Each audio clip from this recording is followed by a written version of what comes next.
What's up guys, welcome to Supercars of London, and a morning I am very much looking forward to. Since starting my YouTube channel in 2008, I was continually looking forward to turning 25 so that I could get behind the wheel of some pretty incredible machines. And for those that have recently subscribed to my channel, you would have seen that luckily I have been able to drive some pretty special cars. However, today I am going to Southern Sky Motors to drive a 2016 Lamborghini Aventador SV. Today is an incredible day and I'm heading over there in my AMG GTS. All morning I have been thinking about this one question that over the last 5 to 10 years of doing Supercars of London, filming cars in London, there has always been one question that I've asked as to why do we see more supercars on the road than ever before? Back when I started, 2006, 2007, I used to go into London, walk around all day for 8 to 10 hours, cover well over 10 miles, and be happy if I saw a couple of Lamborghini Gallardos and a Ferrari F430. The highlights of some of my amazing car spotting experiences were bumping into cars like the Pagani Zonda F, the Ferrari Enzo, or even a Murcielago LP640, because back in the day, they were the crazy rare cars. Fast forward 10 years to now, and you can go and walk around central London for half an hour and see dozens of Lamborghini Aventadors, even Porsche 918 Spiders, McLaren P1s, LaFerraris, and the cars are becoming more and more common, even though the price of them are becoming more expensive. So I always have this question as to why are there so many more supercars on the road than ever before? And the one answer that I always come round to is that modern technology makes these cars a lot easier to drive. So today I'm going to Southern Sky Motors to test drive the flagship Lamborghini, the big V12 Aventador SV, to find out just whether you could daily that incredible hypercar, but also just how easy is it to drive. By complete coincidence, this is exactly what I am talking about. I've just bumped into a brand new McLaren 570S on the way to Southern Sky, completely random, and this car, the 570, is at 140 grand new plus options, which is more expensive than what the Ferrari F430 was, and also the Lamborghini Gallardo was when it first came out. So that is what I'm talking about, the entry-level McLaren I've just randomly bumped into. I've also seen a Ferrari California T, tons of Bentleys, and a Rolls-Royce Ghost, just on a Tuesday. Here we are down at Lamborghini Heaven. Southern Sky have got an awesome all blacked out LP560 there, and they've also got a Giallo Midas Lamborghini Gallardo LP560 here. But today we have come down to check out and drive the Lamborghini Aventador SV, Lamborghini's flagship car, the hardcore race version Super Veloce, 750 brake horsepower from a 6.5 litre V12. The engine sits right at the back and this car looks absolutely stunning. There's no other word to describe what this car is. It is Lamborghini through and through. As Jeremy Clarkson would say, this is the car that you would sit in maths class drawing as what you want cars to look like. And on the road, this car looks absolutely amazing. I have seen a few colours, not too many. There was a yellow Aventador SV Roadster out in Monaco on English plates as well, with a very similar number plate. This is SV12 Jet, and the one in Monaco was an SV Roadster SV16 Jet. So let's just take a look around at some of the details on this car before we jump in and just see how easy that car is to drive.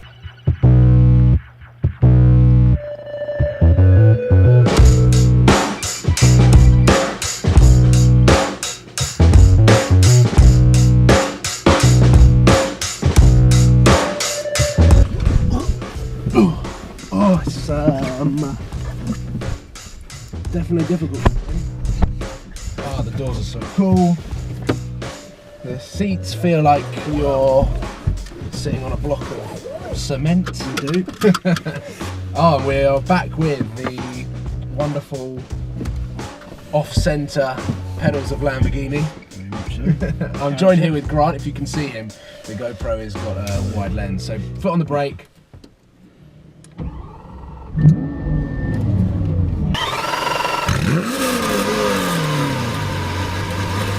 car has got a lift system, so that's a good thing to have around town. And it's saying please refuel, so we will experience that. I'm in first gear. Let's take it off from park. Just get out. Yeah. And up the bridge.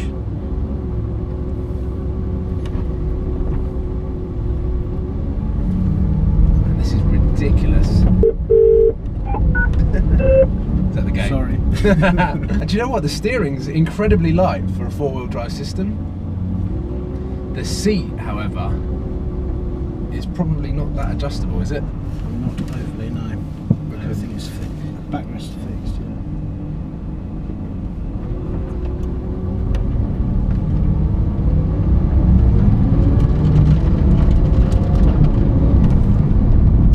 Oh my god. How close am I to the side? Because I know this is a wide car. Just be careful, there's a pothole just over the other side of the bridge, so. Wow, this car it's got stiff suspension. Let's go down where that is. There we go, got it. Just put the lift down. I've never sat in a car with a driving position as aggressive as this. I am like up, sitting like this, facing forward, down, in sort of the same angle as the way that the car stoops right at the front to the point. And I have to say, I'm driving it in automatic at the moment.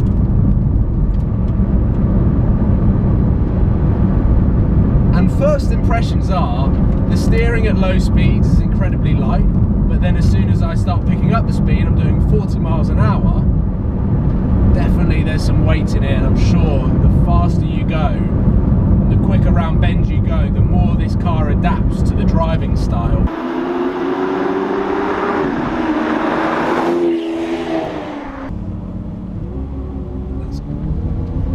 Pulling out of junctions is relatively easy. Oh, I can hear that V12 slowly warming up. My view in the wing mirrors are just incredible. I feel like I'm all over the road though. The suspension is just quite disorientating, if I may say so, on these roads. Like the UK roads probably aren't the best place to drive a car like this, but lots of bumps and you feel everything.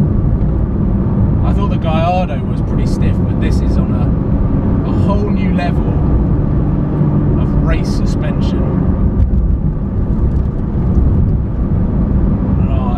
I'm concentrating a lot, and to be honest, jumping into a car that's got so much brake horsepower, 6.5 litre V12, 0 to 60 in 2.6 seconds, is it 2.6 or 2.8? So around 2.8 I believe. 2.8 seconds.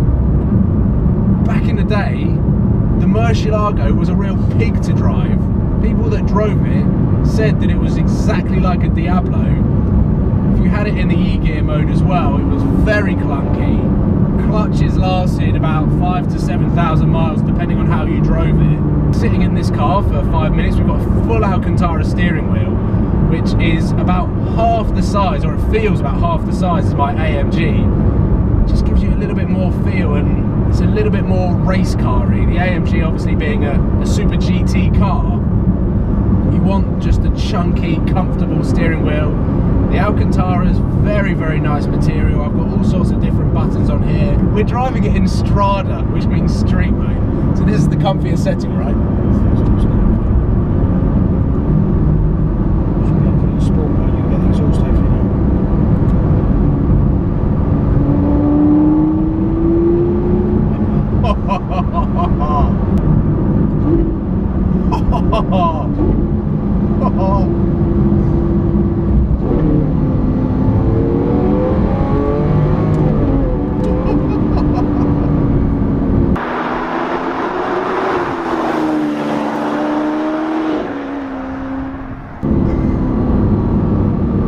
Even in sport, the gearbox is still warming up.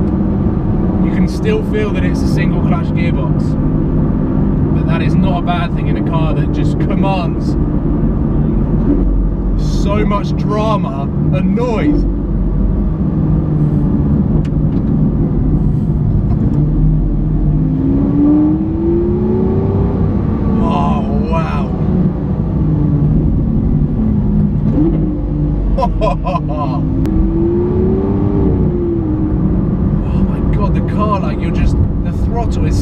and it makes the car and the engine just feel incredibly heavy.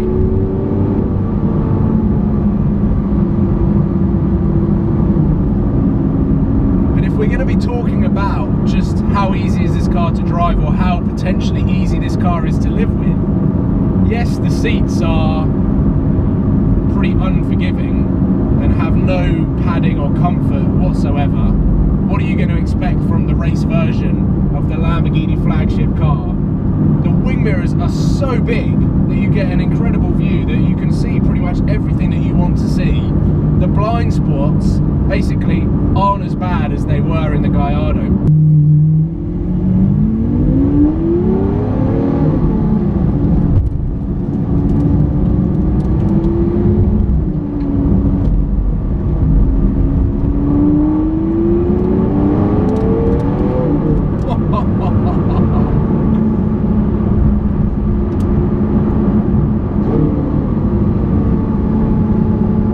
This would be a sight to see if I was driving and saw this car coming towards me.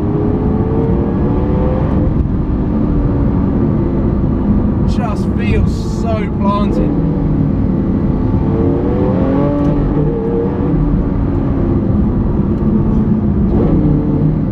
And if your back or if your entire body isn't sensitive to sitting in an uncomfortable seat for however long,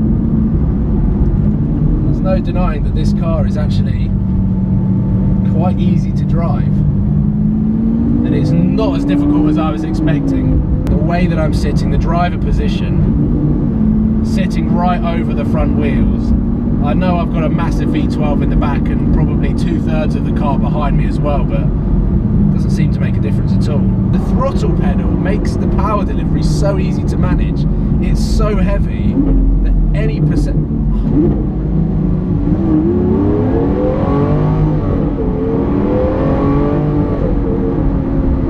Jesus. You can tell that this is the big Lambo. One of the coolest things that I just did not think about with the Aventador with the glass engine cover is the slats free up the sound of the engine for the inside of the car, so we get an incredible sound coming from the car. Let's build the revs up and go higher than 6,000 RPM.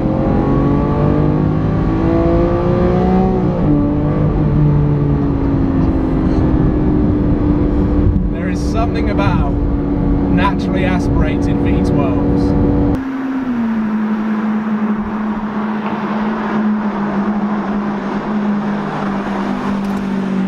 Unlike some of the other cars that I've recently driven, including the Lamborghini Huracan, when you take your foot off the brake, the car doesn't lurch forward like a normal automatic does. This car, you need throttle to get the car moving.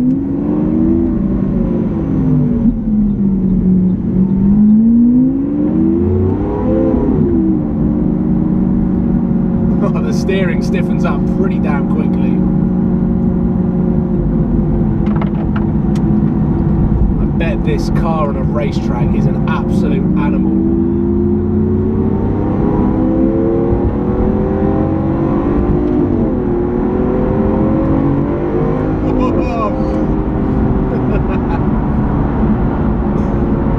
And I tell you what, I feel slightly more confident driving this car with four-wheel drive than I did with the F12 that had rear-wheel drive. 730 brake horsepower to the rear wheels. It's something I would probably need quite a lot of time to get used to. But with this, it just makes everything that little bit more easier, which is why I think I prefer driving this car to the F12. Quite nice to cruise around in. Very easy, swooping dash, epic dashboard here, which is exactly the same as the, well, sort of an updated version of the Lamborghini Veneno. Then we're back into automatic, goes down the gears for me, very, very smooth, and then we can just cruise off again.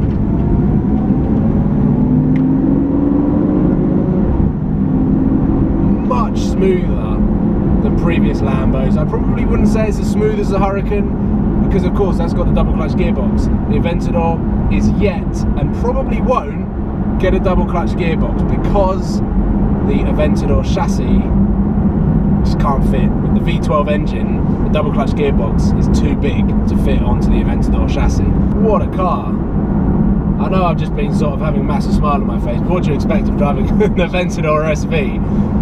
But if we were to sum up what this car is like to drive, a lot easier than I was expecting, which answers my question that cars are becoming easier to drive.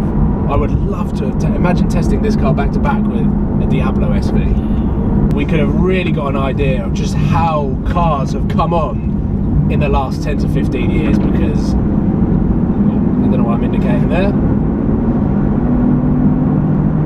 I just can't believe that I'm sat driving a £400,000 Aventador SV. One, I can do it, and two, it's a lot easier than it looks. I think one question that I ask a lot of Aventador customers is the car too wide? And the car is like as wide as a bloody bus. But I really don't feel that it is a hindrance to the experience of driving this car. But what a cool car. I'm going to do my best to get as many views for you guys as possible so you can see what this car looks like on the road, from the inside, and with the sports exhaust on.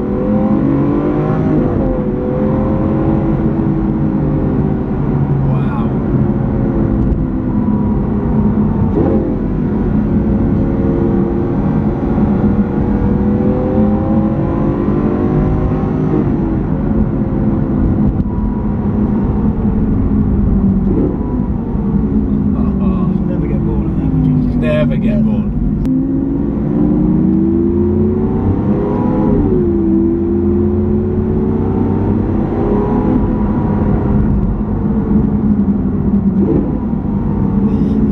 So fast. For a single clutch gearbox, that downshift is pretty instant.